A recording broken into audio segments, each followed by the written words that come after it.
In 1837, both Upper and Lower Canada were thrown into turmoil, for rebellious groups started to form.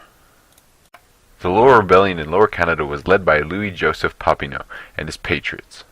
They had peacefully opposed the authority of the Roman Catholic Church and the power of the British governor and his elective advisors. They had some political pleas, which included the plea for a responsible government. This was rejected by the British government.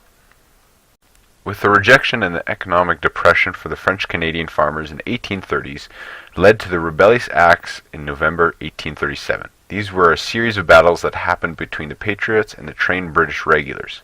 The disorganized Patriots and rebels lost the battle. Then in November 1838 they attacked again, but with the help of American volunteers. But this was too poorly organized and ended up with another defeat.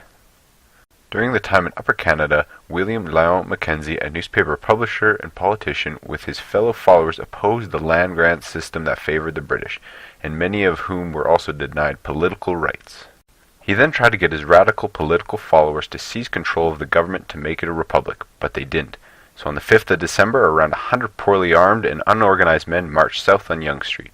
They met up with a smaller group of loyalist militia and exchanged gunfire.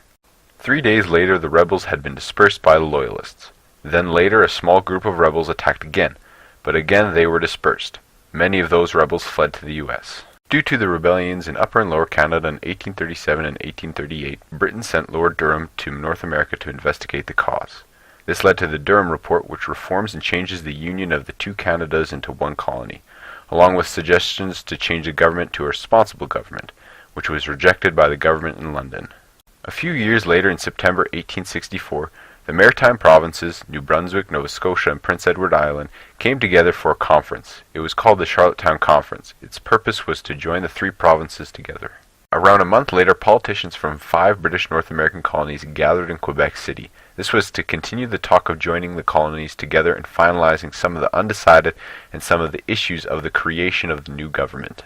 Majority of the men that participated in the Charlottetown and Quebec conferences are considered the fathers of Confederation. These men are the men that forged Canada as a country. They created the new government, which started with the 72 resolutions. Some of those resolutions being each province has a set amount of seats in the House of Commons, also having both French and English to be used in government, and the proposal of having federal and provincial governments. During the conference they talked about the House of Commons and the Senate. The House of Commons is a group of people that represents a certain area and are voted by the people in the area. The Senate is also a group of people, but these people are appointed by the Governor-General instead of being elected by the people. Within the same year, the British North American Act, BNA, was enacted on the 29th of March, 1867. Section 91 and 92 of this act is about a set of rules regulating the operations of the Canadian government. In Section 91, it talks about giving power to the Canadian Parliament to make laws for the peace and order and good government of Canada. It also defines the responsibilities and duties of the federal and national government. While in Section 92 of the BNA Act, it is about the powers that are given to the provincial government that the federal government may not interfere with. Also within the year of 1867, the first national government was formed. The Conservative Party first had the power, but they had opposition from the Liberals.